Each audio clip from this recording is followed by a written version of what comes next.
All right. I wasn't going to do this video, but I got this bottle in today and felt like I kind of had to. I think there will be people looking for this and to figure out if they're going to like it and how it compares to the rest of the lineup. So let's go ahead and jump into it. Today, we are talking about the foolproof offering from Green River. Now, this is the fourth in the lineup for Green River as far as their kind of staple products go. They first released their bourbon. They came out with the wheated bourbon. They came out with the rye earlier this year, and now we're seeing the foolproof bourbon with the same recipe that we saw in their original bourbon. 70% corn, 21% rye, 9% malt barley. I've talked about the Green River bourbon and the wheated bourbon and probably the rye on the channel before. Of kind of the last couple of years, there's some of the only products that have kind of broken into the list for me in terms of affordable options, like worth grabbing for just something that a lot of people are really going to enjoy. And the Green River has been a recommendation for me for quite some time. I really enjoy the wheated too, but a lot of people out there, they really like the profile that comes from Buffalo Trace. And I feel like maybe the little bit of caramel, nougat, and cherry that kind of comes with this, met with the bits of age that Green River seems to have on their bourbons at the price point, I feel like it's a really solid product to pick up. And now they're coming out with their foolproof. They said that the proofs are going to vary a little bit. This is 117.3 proof. They're probably going to be somewhere around that. And this is 5 to 7 year old bourbon that's in this bottle right here. And I want to see what happens as we ramp up in proof. This is coming in at $50. And while that's a bit of a jump from their staple products, I think that there's still a lot of great value to be had there. Before we jump into it, jump down below, give me a thumbs up, subscribe to the channel if you haven't. Let me know your favorite $50 bourbon that's on the market right now, and we'll kind of dive in and compare these two. To get started, let's jump back into what I like about the Green River 90 proof on its own, and then we'll see how it kind of changes as we get into the foolproof. To me, there's nothing offensive about Green River on its own. I feel like it has all the quintessential flavors that you're looking for in a bourbon. It's got some soft spices, it's got caramel, it's got vanilla. But the thing that I really appreciate about it is that it has a bit more cherry forwardness than some other bourbons, as well as a nice mature type of oak presence as well. So combine that with the 90 proof, and I feel like you end up with a pour that to me can go toe-to-toe with a bottle of Buffalo Trace or a bottle of Eagle Rare, which in a lot of places are pretty hard to come by. Those notes are there on the nose as well as the palate. Really nice, really coating, especially for that 90 proof.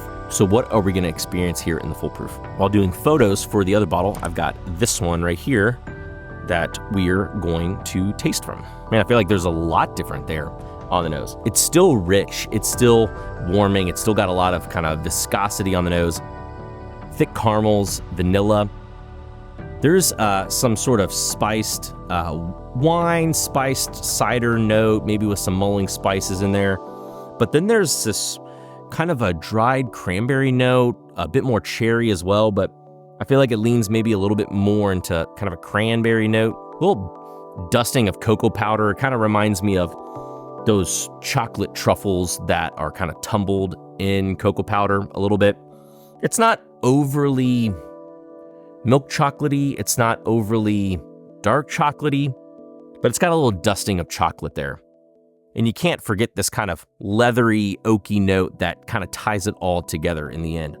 Really enjoyable nose, given that it kind of emphasizes so many more notes than the traditional bourbon does, which is probably to be expected. Let's go ahead and jump in on the palate.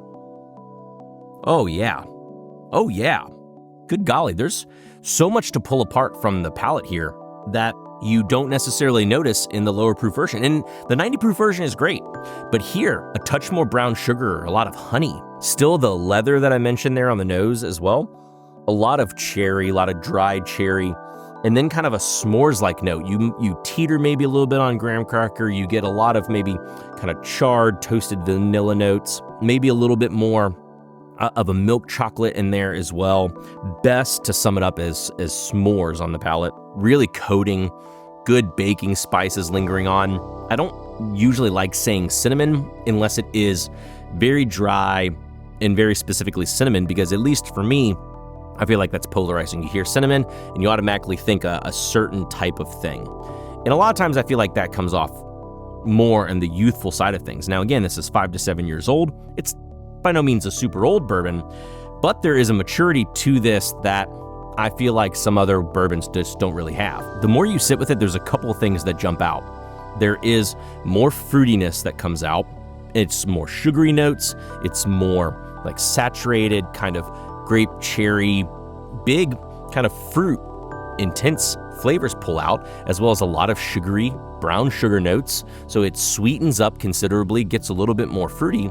And I feel like the oak, leather, whatever you want to call it, really continues to show itself. It really just helps. All the things that get emphasized here, all of its best parts. Maybe at the very beginning, you can taste the proof, you can taste the heat a little bit, but as you continue to sip it in the glass, that fades away, and just all of the sweeter, more classic bourbon flavors with a little bit more emphasis on the fruit just all kind of start rising up in glass and just jump out in the palate. Finish is long, finish is trailing, kind of a fresh tobacco note in there, baking spices. Again, as I mentioned on the palate, these subtle saturating fruit notes, they really kind of just soak onto the palate and kind of linger on, pretty dense, pretty heavy. Cocoa powder, that honey, this kind of honeygram-like note in there as well, and this balanced toasted oak. You know what, just for the sake of it, I'm gonna grab like a Stagg Junior, just to see. All right, this is a Corona cigar bar pick that I have in here.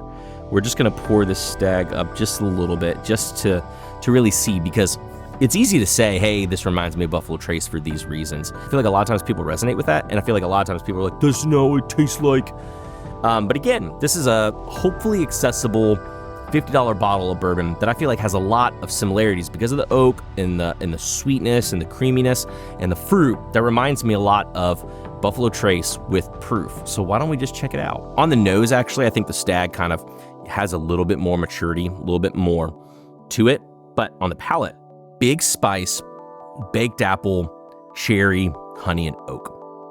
Going back to the foolproof Green River, I just can't get over that kind of cranberry spice note, sweet honey note. Let's taste again. Truthfully, much more similar on the palate than I would have expected, and more similar than on the nose. If anything, I think the Green River actually just has a little bit more roundness to it. Now, the proof is significantly lower. This Stagg is 132.7, but you don't have the big smack you in the face spices. The spice is more balanced. Otherwise, a lot of really nice fruit, great brown sugar, nice presence of oak. And again, this is supposed to be an accessible, findable $50 foolproof bourbon. As I've been making my list this year, there's been a ton of ryes. As you all have known, I've had a couple of rye pieces on here, but I haven't had that many additions to like the available, easy to find, maybe lower price point bourbon options so far. We have this, and then I have Barrel Foundation. Again, I'd love to hear some of your favorite accessible bourbons that you've come across this year. Let me know down below if there's things I need to be checking out or adding to the list here. I feel like that's another solid showing from Green River.